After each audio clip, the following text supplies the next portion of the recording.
Bonjour, nous sommes le mercredi 18 novembre 2020 et je vous propose la situation des cultures de cette semaine. Alors par rapport aux céréales aujourd'hui, pour les premiers semis d'octobre, que ce soit les escourgeons ou les blés, on est au stade talage, et puis pour les derniers semis de céréales, on est au stade levé, avec des semis qui sont encore en cours dans certains secteurs, après des arrachages de betteraves. Alors la priorité aujourd'hui, c'est l'observation des pucerons, puisqu'en fait, on a peu de pucerons cette année. On a peu de parcelles qui dépassent le seuil des 10% de plantes touchées. Par contre, on a quelques pucerons traînards sur les plantes, quelques pucerons qui sont là depuis plusieurs jours. Alors la règle, en fait, c'est en dessous du seuil de 10% des plantes contaminées ou colonisées. Finalement, c'est d'intervenir dès qu'on observe des pucerons pendant plus de 10 jours, puisqu'en fait, on va avoir des pucerons baladeurs qui vont contaminer. Et cette observation-là, il faut la faire assez longtemps et la maintenir jusqu'à l'arrivée du gel et des baisses de température. Souvenons-nous quand même de l'année 2015 où on a eu des contaminations par les pucerons assez tard en décembre, et finalement, on avait lâché un peu la bride par rapport à l'observation. Donc soyez vigilants. Maintenez l'observation. Il n'est pas du tout exclu qu'on soit obligé d'intervenir courant décembre contre le puceron. Ensuite, maintenez aussi la pression par rapport au désherbage. On a des conditions de température qui sont favorables, des sols qui sont humides. Donc au niveau du désherbage d'automne, on est encore en pleine période de possibilité. On n'annonce pas de gros froid, donc on peut intervenir.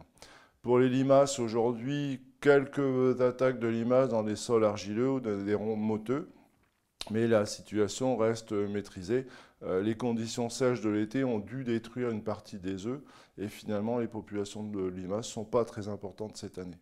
Alors pour les colzas, en fait, les petits colzas sont en train de rattraper leur retard, et on a beaucoup de colzas aujourd'hui qui dépassent le stade 6-7 feuilles, avec certains colzas qui sont à plus de 10 feuilles, donc des colzas très poussants et très développés.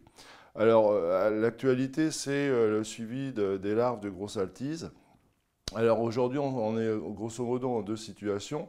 On a des gros colzas qui poussent encore aujourd'hui et qui font des feuilles, pour lesquels finalement le risque lié à ces larves est relativement faible. Et puis on a des petits colzas, 7-8 feuilles, qui finalement peuvent être attaqués par ces larves d'altise. Donc là, sur les gros colzas, grosso modo, le risque il est très très faible, voire négligeable, alors que sur les petits colzas, il faudra regarder de très près. Aujourd'hui, on installe des pièges berlaises, on arrive à collecter des larves. Les petits colzas, en fait, on considère que le risque justifie l'intervention lorsqu'on est à 2-3 larves par plante. D'une façon générale, sur 2020, les attaques d'altise sont beaucoup plus faibles que l'année dernière. L'année dernière, on avait de très grosses attaques. On avait eu beaucoup de l'altise au mois de septembre, et puis de grosses attaques de larves. Cette année, on a quand même la sensation que les attaques sont moins importantes. Par contre, soyez très attentifs sur les petits colzas, qui, eux, pour le coup, ont une croissance qui est plus lente et donc un risque plus élevé par rapport aux altises. On a quelques pucerons observés aussi sur colza qui ne présentent pas de risque pour l'instant. Alors pour les pois d'hiver, on est à la fin de la période de semis optimum. Au-delà du 15 novembre, les conditions de semis ne sont pas forcément très bonnes. La meilleure période, on l'a déjà dit, c'est entre le 20 octobre et la mi de novembre.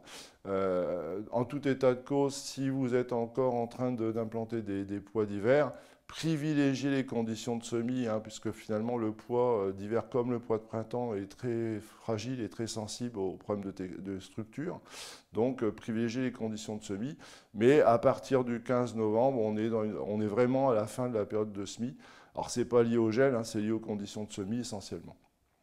Je vous souhaite une bonne semaine, à la semaine prochaine.